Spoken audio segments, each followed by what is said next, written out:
Здравствуйте, меня зовут Ахметова Эльза, я руководитель проекта «Франшизы в России».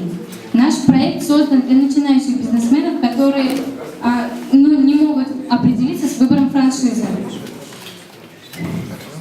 Наверное, многие не знают, что такое франшиза. Вы знаете? Нет. Нет.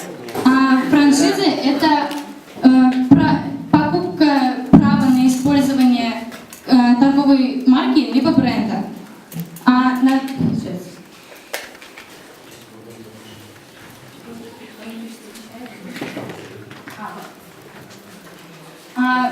Над нашим проектом работала команда, состоящая из 5 человек. Это я, руководитель проекта Ахметова Эльза, наш копирайтер Бурганова Елена, также 2 разработчика Шарипов Фаргат и Салахов Марат, и наш аналитик Афанасьев Артем. Проанализировав рынок, мы столкнулись с такими проблемами, как сложность выбора франшиз, много ненужной информации на сайтах и недостоверные контакты на сайтах. На нашем сайте мы реализовали свободный доступ к информации, только важные аспекты франчайзинга и большой выбор франшиз. Да, мы знаем, что у нас будут конкуренты, но в отличие от них у нас простой в использовании интерфейс, доступ к информации без регистрации, и у нас нет длинных и ненужных текстов. Наша целевая аудитория – это начинающие предприниматели. Также мы хотим получать некую прибыль от работы нашего проекта с помощью рекламы и сотрудничества с юридическими компаниями.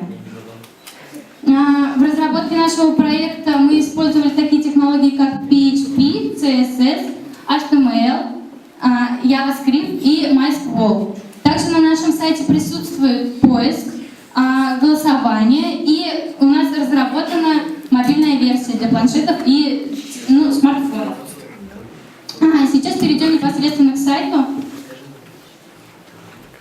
Это главная страница нашего сайта. Вы можете увидеть, что здесь есть понятие, что такое франчайзинг. Нажав на кнопку «Узнать больше», вы можете прочитать полностью о франшизах, что такое. С правой стороны нашего сайта есть категории. Например, нажав на кнопку «Топ-20 франшиз в России», мы видим самые приобретаемые франшизы в последнее время. Например, нажав на Royals Club, на франшизу Royals Club, мы можем увидеть полное описание франшизы и что необходимо для реализации этой франшизы. Внизу вы можете увидеть контактную информацию и по всем вопросам связаться по этой контактной информации. И сверху у нас есть голосование. Понравился вам наш сайт? Это вопрос. Да. Вот, нужно нажать «Да» и проголосовать. Вот. Спасибо большое за внимание.